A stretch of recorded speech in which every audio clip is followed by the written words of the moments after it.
Good afternoon and welcome.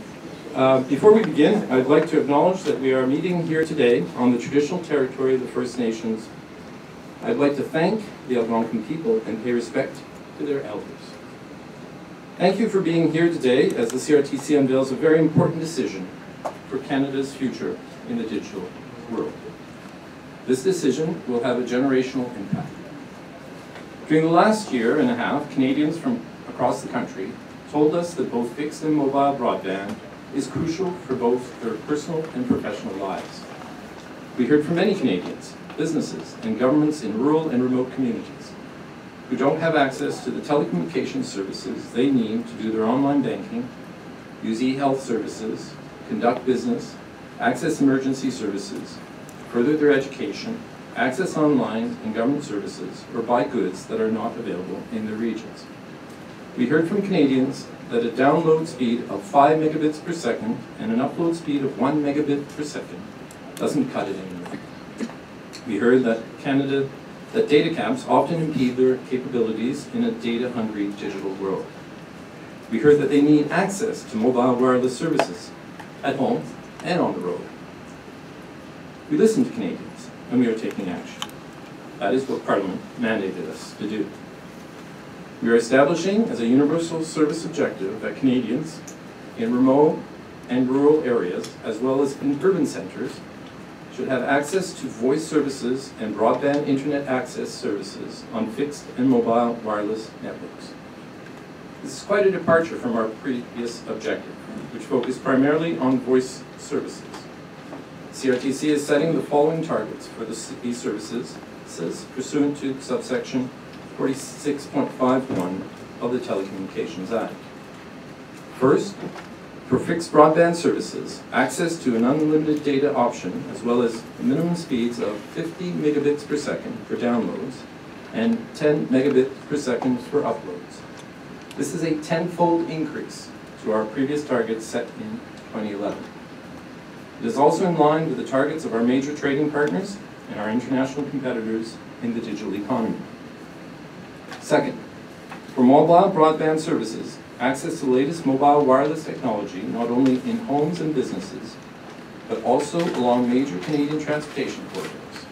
These goals are ambitious.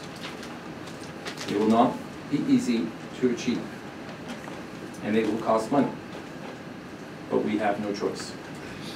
The future of our economy, of our prosperity, of our society, indeed the future of every citizen, requires us to set ambitious goals and to get on with connecting all Canadians for the 21st century. Today's decision signals a fundamental shift in our regulations for basic services, from voice-related issues to broadband-related issues. CRTC will do its part to attain these objectives by setting up a fund to support the achievement of these goals.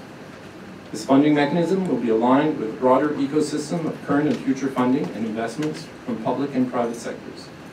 This includes the Government of Canada's recent announcement on Connecting Canadians. Moreover, Canadians who live with a hearing or speech disability stated that it is difficult to find information related to telecommunication plans and services that address their unique needs. They also indicated that there is no uniformity among wireless service plans for people with disabilities, nor is there consistency in how American Sign Language and la langue des signes québécoise users are informed of these plans. As we can't depend on market forces to address these issues, all wireless service providers will have to offer and publicize, no later than 6 months from today, mobile service packages that meet the needs of Canadians with disabilities.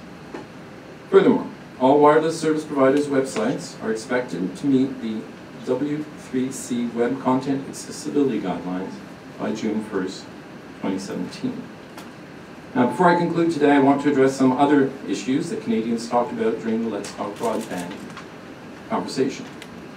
Canadians told us about the many gaps that hinder their ability to participate in the digital economy. Canadians told us about the many with this new fund, the CRTC is helping to ensure the infrastructure is in place to make high-quality broadband services available. However, Some other gaps, like digital literacy, fall outside of our core mandate. Others, like affordability, will require a multifaceted approach, including participation of other stakeholders. At this time, the CRTC is not taking any action that could inadvertently impede the development of further private and public-private initiatives for affordable broadband internet services for low-income Canadians. Nonetheless, we have submitted a report to the Minister of Innovation, Science and Economic Development as part of his innovation agenda. At his request, in this report, the CRTC highlights the key challenges to broadband access. The report also speaks to the critical importance of a coordinated effort by all players, such as the CRTC, different levels of government, including First Nations, the telecommunications industry, and non-governmental organizations. Our decision complements the innovation agenda. The CRTC is doing its part to close the broadband gaps, and we hope, for the sake of our future, that all players will also act. Thank you, and be happy to answer questions. Qu'est-ce qui vous ask you to introduce yourself, Madeleine?